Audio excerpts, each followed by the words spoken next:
And we are live. Hello and welcome to Forever F1. And the wait is over. We are back, people. The Dutch Grand Prix returns this weekend to continue this season, which has been a very interesting season so far. And we go to Zandvoort with what is usually the favorite coming in the form of Max Verstappen, maybe unlikely to even feature on the podium. What a strange turnaround we've seen in the past few years, because this has always been his go-to Grand Prix. He comes here, he wins in front of the Dutch, the big orange army, all the supporters, the likes of that, and it's going to be frustrating for him to come to his home Grand Prix for the first time where he's not even probably within the top three from a bookie's point of view to even podium and get any sort of result this weekend. A very different situation for Max Verstappen to try and cope with, and he's going to have to try and just sort of find something this weekend. And to be fair, if there was one person on the grid that would be able to really surprise people and maybe find a result at their home Grand Prix, it's probably Max Verstappen. But it's unlikely at this stage. Now, coming up on the show, we're going to be chatting about the Constructors' Championship being wrapped up. We're going to be chatting about the drivers and where we're kind of sitting there and who we're kind of expecting to see win. And I'm all in on Oscar Piastri, to be honest. I think that he's going to go all the way. But we're going to talk about some of the news. You're going to speak about Lewis Hamilton and maybe the patience required with the engineers and kind of what's going on there. We're going to be talking about Christian Horner and his potential return to Formula One and what potentially might be blocking it. We'll talk about the return of Checo Perez and some updates from Cadillac and kind of have a look at maybe what we expect to see this weekend at Zandvoort. And I just want to see good racing. At the end of the day, I want to see the McLarens in the second half of the season with the constructors all but wrapped up having a go. I want to see the team rivalry start to come in this weekend because I think that there's going to be that. At the end of the day, they've got their papaya rules, which prevents them from racing too aggressively, from competing next to each other and having a go too aggressively.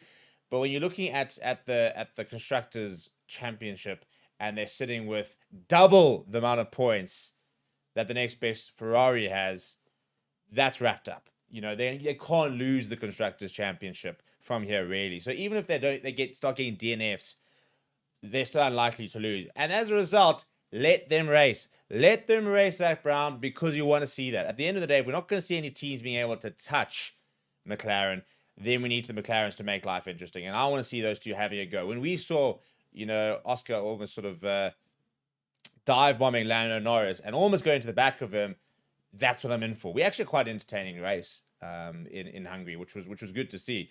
But I want to see these two McLarens having a go. There's no reason not to. And for all they keep talking about the fact that they've got, number one, there's no number one driver. They've got two number one drivers. They're race engineers. They themselves, they'll want to be the driver. They both are desperate to win the Drivers' Championship. And as a result, I think we are going to see some of the niceties being left behind. I mean, there's less than 10 points between them at the moment. Max Verstappen in third place, almost 100 points behind them. You've got Oscar Piastri, 284 points. Lando Norris, 275 points. 9 points separating them. There's no room for error for the two of them. And with over 250 points in the Constructors, there's no reason why they can't go head to head. And that's what I want to see for the rest of the season. If we're not going to see other teams compete for the Constructors, let's at least see a really good Drivers' Championship battle. Because that's what we also had previously, even when during the Lewis Hamilton and Max Verstappen rivalry, it was a rivalry between those two because, Red Bull at the time were winning races for free. And Checo Perez was doing a very good job at that time of collecting points. And the Constructors was never really up for grabs, The last time we saw a really good Constructors' Championship was probably last year, where into the final race, it was between Ferrari and McLaren. So that was much better from a Constructors' point of view. But now we are seeing a Drivers' Championship fight. And two drivers from the same one. We haven't seen this since Nico Rosberg and Lewis Hamilton. And that was always quite a contentious rivalry between the two of them. So I'm interested to see how this is going to go. And I think that, for example, something like Oscar Piastri, he's not going to lay down and just let Lando Norris, who's been there longer, for example, who's always been the golden boy of McLaren. He's shown this year he's not going to just let him win. He's not going to just let him become the world champion whilst Oscar Piastri becomes a second driver. Oscar Piastri is on top of the championship right now, and he is doing more to win this than I think than Lando Norris is. And some people keep saying that they keep prioritizing, they keep trying to give Lando Norris the opportunity to try and win, and they're not prioritizing Oscar Piastri, which I don't think is entirely true. If there were to focus on someone, I think if this was a 2-horse race or 3-horse race, and Max Verstappen was sitting 20 points back, and they almost had to then focus on more sort of conservative championship points, 1-2s, 1-2s, 1-2s. It would be interesting to see which driver they would kind of back more. They're in a luxury position where they don't have to do that. They don't have to prioritize a driver. They don't have to prioritize a driver with regards to strategy. They don't have to try and split strategies to try and allow them to cover each other. They can do what they want. And I think this is where we're going to see the drivers themselves take on a lot more ownership. I think we're going to see Oscar Piastri and Lando Norris making far more calls themselves about what strategy they want to do and how they want to race, because they're not going to be content with, let's stick on the same strategy because I'm now a few seconds behind and we'll get a 1-2, because that's not good enough for them at the end of the day. They're not going to want to sort of just stick on a strategy. They're going to say, right, how do we do this? Can we undercut them? Can we overcut them? Can we go to a 1-stopper if they're doing a 2-stopper? Can we go 2-stopper if they're doing a 1-stopper? They will look to try and have different strategies to give themselves the best opportunity at beating their teammate. That's the reality, and that's how it should be. And I think that what we're going to finally see is a proper split in the McLaren garage. For the last few years, there's been no number one drivers, for example, and they've just gone with their 1-2s. They've picked up points. They won the Constructors last year. They've got a rocket ship of a car. No other cars can compete with them. They're out in front, but they must now battle because there's really not a lot between the two of them. I think the only difference between them so far this season and this year is that Oscar Piastri has not made the same mistakes Lando Norris has made when he's been in prime positions.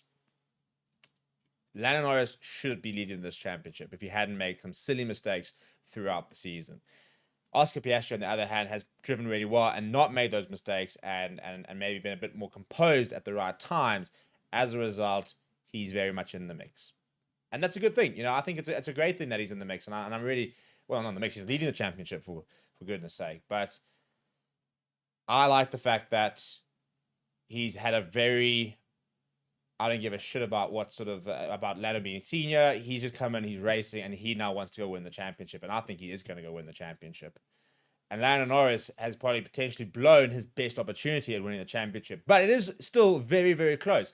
This is where qualifying is now going to suddenly become very interesting. And that's also quite nice, so that it's adding a bit more of a dimension to quality at the moment. Because as a Ferrari fan, I'm absolutely miserable because all I'm seeing is Lewis Hamilton miscue qualifying sessions, and I'm seeing Charles Leclerc all of a sudden go put it on the first in the grid and then be absolutely nowhere by the end of the race. But between the McLarens, we're now seeing far bigger competition with regards to making sure they out-qualify each other, because that is becoming the secret to winning the races at this stage. Starting on pole, getting ahead, and then they're now having to sort of change strategy to see who can try and out-fox the other, which is good for Formula 1, good, and makes it nice and entertaining. People, if you are watching, please make sure you smash a like on the video. Please do subscribe. If you are new, we will be live over the weekend, bringing you coverage of the race and all the different sessions as we really sort of build up to the back end of Formula 1. We've got a very, very cool platform coming very soon where you can actually rate drivers' performances. You can predict grids, for example, and the likes of that. So we're looking forward to trying to use that to try and build our community in the coming months. Let's go into some Formula 1 news, shall we? We'll start with Christian Horner. So lots of rumors about him potentially making a return to Formula 1. And Formula 1 driver, or previous Formula 1 driver, Jean Pablo Montoya, has said that the only reason that Christian Horner might not be able to make a return is if his termination agreement with Red Bull forbids it, basically. So he's obviously had to terminate his contract. There would have been lots of different clauses, and they would have had to come to an agreement with regards to him leaving and what those terms are. And basically, Montoya is saying that he thinks that he'll be back in Formula 1 unless there is a clause in his exit agreement that prevents him from doing so. He said the following. He said, speaking to on the Montoya Airs podcast, he said, if Christian has the chance, he'll come back. Whether he wants to or not, we don't know. He said, with everything that happened and the payout Red Bull must have given him, he's financially set. Maybe part of the deal was that he can't work at F1 again. That's the only thing that would stop him. He said, but if I were running a team like Aston Martin, Cadillac, Alpine, Haas, I'd hire him in 2 seconds. And he's not wrong, to be honest. Whether you like him or not, his success speaks for himself. I think he's quite a difficult person to work with. And I think he's obviously got quite a lot of controversies at Red Bull. But in theory, you can now draw a line under the sand there. Whether you like him or not, again, the success speaks for himself. And he's right. If you are the likes of Cadillac, you'd probably sit there and say, well, he's the most successful team principal in the last sort of decade, for example, one of the most experienced team principals of all time, and certainly the most experienced team principal on the grid. You would do a lot worse than getting him involved. I think it's an interesting thing. Is he ready to come back yet? I think he'll take a while off. I don't think we'll see him again in the next year, but I think come 2027. But maybe with the new regulations, maybe they might look at bringing him in. Maybe people might sort of have a go at trying to see where you can fit him in. Maybe he'll come on a consultancy basis. That wouldn't surprise me if he comes on as a consultant for, like a 3-month contract, comes into sort of teams like Cadillac, where they're trying to get involved and obviously quite new to the sport, give some guidance, help build some structures. Maybe he'll come into a different role instead of being at the race themselves. Maybe he comes into more of an oversight, like how does he put the structures together, who's in the right places from the likes of that. Maybe sort of playing to some more of those sort of strengths of him. But I'll be very surprised if we don't see Christian Horner involved in Formula One in some sort of capacity within the next 2 years. He's too big a personality. He loves being involved, loves the spotlight. And I mean, he's 51 years old. He's got years ahead of him in Formula One. So he will be back. The question is where? Where will he be back? And I do think the Cadillac for me would make a lot of sense. Maybe an Alpine, go something different. Haas, potentially a bit different. I'd be surprised if he goes to Aston Martin. Obviously, he's got the working relationship with Adrian Newey, so that's there. But I think Aston Martin are trying to sort of do a bit of a refresh, and I don't think they'll look to bring him in, especially if they are ever serious about trying to go after somebody like a Max Verstappen, which the rumors are they might have a go at him. I'd be surprised if he goes there, but maybe. And but at the end of the day, there's a fractured relationship now with the Verstappens, Jos in particular, and Christian Horner. So any team that wants to have Max Verstappen in the future or wants him to be an option won't be going after Christian Horner, because you're kind of shooting yourself in the foot if you do. You can't go and get a Max Verstappen who's kind of lost that relationship with Christian Horner by going and getting Christian Horner at the end of the day. Pretty straightforward. Speaking of Cadillac, though, there are still more reports that Sergio Perez is going to sign or has signed a multi-year agreement with the Cadillac F1 team. They are going to make the debut next year on the grid. It'll be the 11th team on the grid, so we're going to see an extra 2 drivers, obviously, next year. And at this stage, it looks like that Valtteri Bottas is potentially going to be his teammate. I think that's a pretty good combo, actually. You go and get a Checo Perez. First of all, you get a lot of support by bringing in the Mexican. And he obviously brings a lot of money with him as well. And then Valtteri Bottas has been around, also a fan favorite, very experienced driver. And I think if you're a new team coming in, you need some experience. It's not about, Cadillac aren't coming in next year to win races. It's a long-term project.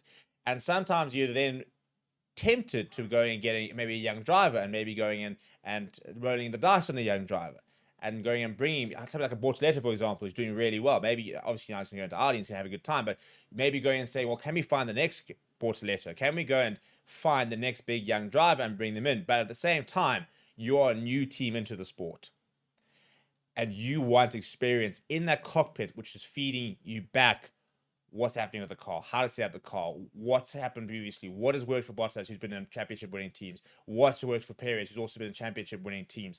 The insight that they will bring is invaluable. And that's where I think, you've kind of got to go with that experience versus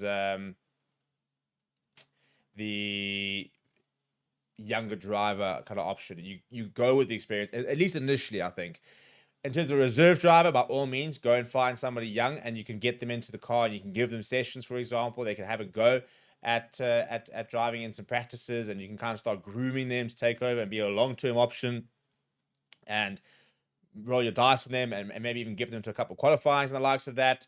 But I still think that they'll probably find more value in getting 2 experienced drivers in than they do with younger drivers. Because you've got a young team already, you've got people who are all trying to put together a team. The last thing you need now is a young driver without the experience that you're now having to sort of nurture and build and work with, versus an experienced driver who knows exactly what they're about, who knows exactly what the sport's about, and can give you the type of feedback you need as and when you need it, and try and build a car throughout the season So come, 2028, 2029, maybe you're more competitive. Maybe you're starting to score points. Look, maybe Cadillac just reveal an absolute superstar of a car next year, and suddenly Sergio Perez is, dominating a championship. It's unlikely. It always takes time. But we are seeing, for example, that Sauber, which is going to become Audi, all of a sudden looking like a competitive car. It doesn't look like it's going to be a world championship car, but they're scoring points. They're getting to Q3s. Bortoletta's doing a good job. They've had a podium. So it shows you that things can turn around quite quickly in the sport if you've got the backing and you've got the right structures and you've got the right people.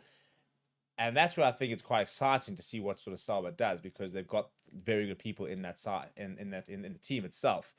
Cadillac needs to try and almost emulate that to a certain degree, but I do think that you've seen the value of having Hulkenberg. You need to see that value now, and having a Sergio Perez and a Valtteri Bottas would provide that as well. Also, very interesting news is that there's talk about the return of the German Grand Prix. It doesn't look like it's particularly far, but Formula One management CEO Stefano Domenicali has said that there is talks, or they're basically ready to have talks. So there's lots of talks happening at the moment with regards to new Formula One destinations. South Africa, obviously a big one. Nigeria, potentially one from an African point of view. There's talks about Korea as well. Lots of different Formula One. There's talks about an Indonesian one, a Rwandan one. There's Thailand ones. There's Portugal Grand Prix chats. But they've basically said that they are ready to talk with promoters to negotiate a potential return to the country. They've not had a Formula One there since 2019. Obviously, the big issue is their Nürburgring, which you can't have Formula Ones. It's just far too dangerous at the moment. But they haven't had a Formula One there since 2019. Well, an official Formula One since 19. And it's obviously a big country not to have one, in terms of they've always had quite a controversial past when it comes to Formula One. But there's so much motorsports history in Germany. You've got Mercedes, for example, and one of your most successful teams. You've got plenty of Germans involved in the sport over the years. But Sport Bild has said that a return to Germany wouldn't be out of the question.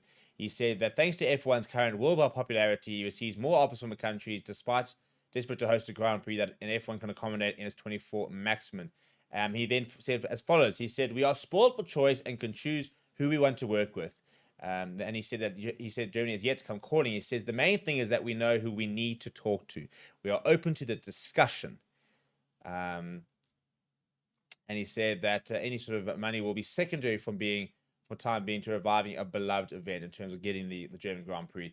He said, if anyone is seriously interested, they will find a way to contact me.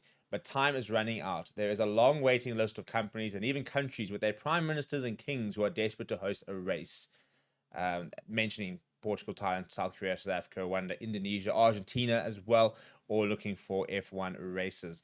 So it doesn't look like it's going to happen anytime soon, but it does seem that Formula One themselves are quite keen to potentially start negotiating with a possible return. Again, 24 races at the moment. It's the longest season ever, and even now we can't fit in. But at the same time, you've got 2 races in Spain. I mean, it's bizarre. You're going to get a Madrid Grand Prix next year as well. 2 races in Spain, nothing in Portugal, for example.